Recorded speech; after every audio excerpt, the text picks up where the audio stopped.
Hi, I'm Rachel, and this is my video for BookTube Spin number 4.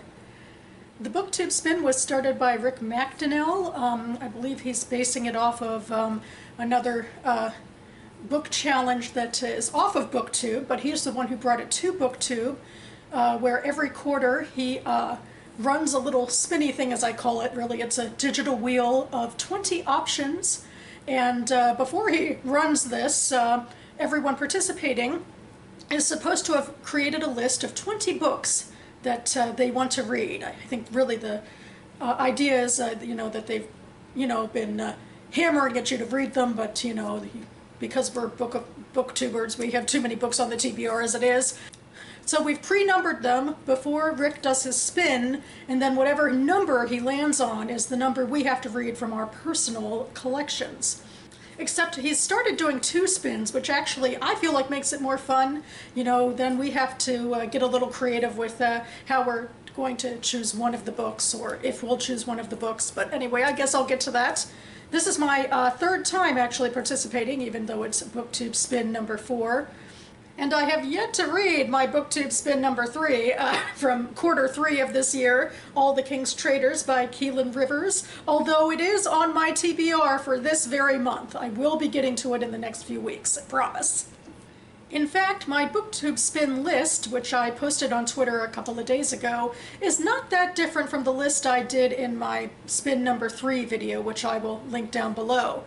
So I will just quickly go through it now, hopefully not rambling on too much while I describe these 20 books, which I have broken down into 4 categories.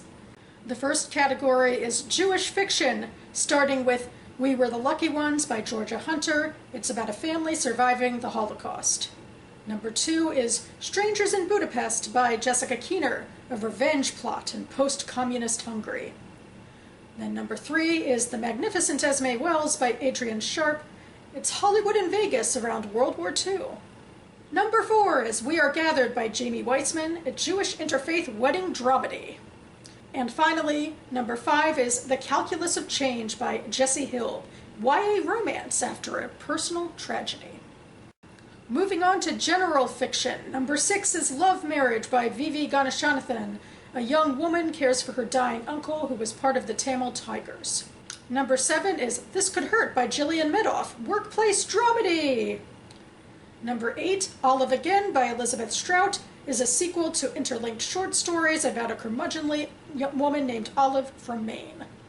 Number 9 is Happiness by Aminata Forna, about 2 foreign strangers who cross paths in the UK. And finally, number 10 is The Most Fun We Ever Had by Claire Lombardo, multi-generational family drama. Totally my wheelhouse. Third group is science fiction, starting with number 11, Provenance by Anne Leckie. A fugitive looks to reclaim stolen treasure in space and finds herself embroiled in a literal alien plot. Number 12, Ancestral Night by Elizabeth Bear. A routine salvage mission in space goes awry when an ancient technology is uncovered. Number 13, Tomorrow's Kin by Nancy Kress. The aliens come to us in this one, and on Earth we work together to defeat a virus, so this is obviously a utopia. 14, Dark Orbit by Carolyn Ives Gilman. Alien contact on a distant planet, with more of a murder mystery plot than my usual, but we'll go with it. And finally, 15, Martians Abroad by Carrie Vaughn. This one is YA, with a young Martian girl, a human girl, who dreams of spacefaring, but ends up getting sent to Earth instead. Womp womp. And finally, we have fantasy, where you're going to hear some similar themes occur over and over again. What can I say? I have a type. Number 16, The 100,000 Kingdoms by N.K. Jemisin. An estranged daughter is named heir to a king and then thrust into a power struggle. Number 17, The Unwilling by Kelly Braffett. The companion to a prince born with special powers finds herself prey to political machinations.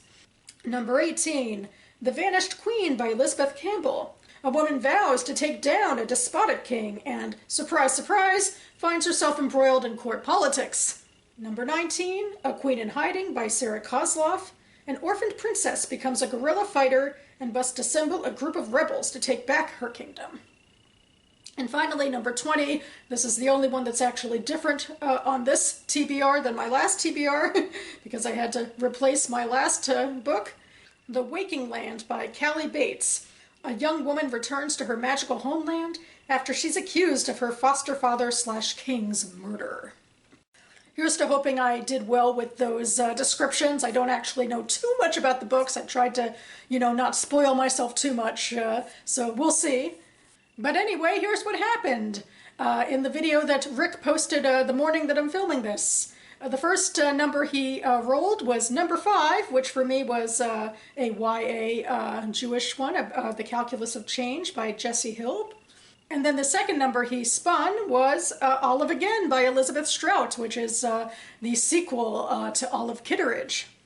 So the reason I like the idea of having two possibilities is that hopefully they'd be far enough apart from each other on, the 20 numerical scale for them to be in different sections.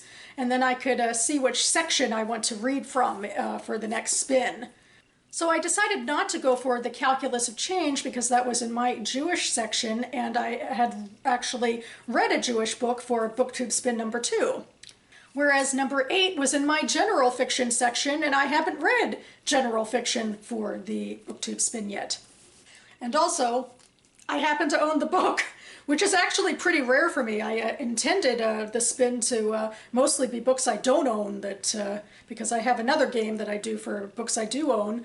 But I found this back in August at my library used bookstore, and in fact in my last haul I held this book up and justified buying it because, hey, maybe it could come up on the BookTube Spin, so it seems like the BookTube gods have smiled upon me.